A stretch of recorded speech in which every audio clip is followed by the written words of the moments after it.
Lapka jede. Ty mluv. Čau všem, tak to začalo.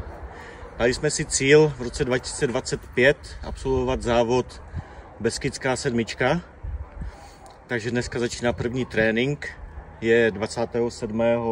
Tuším, že jo. První, jsme v Jaktaři a dáváme si první okruh kolem Opavy, nebo někde tam, uvidíme, jak to dopadne. A jestli to nezvládneme teď, tak to nezvládneme vůbec. Ale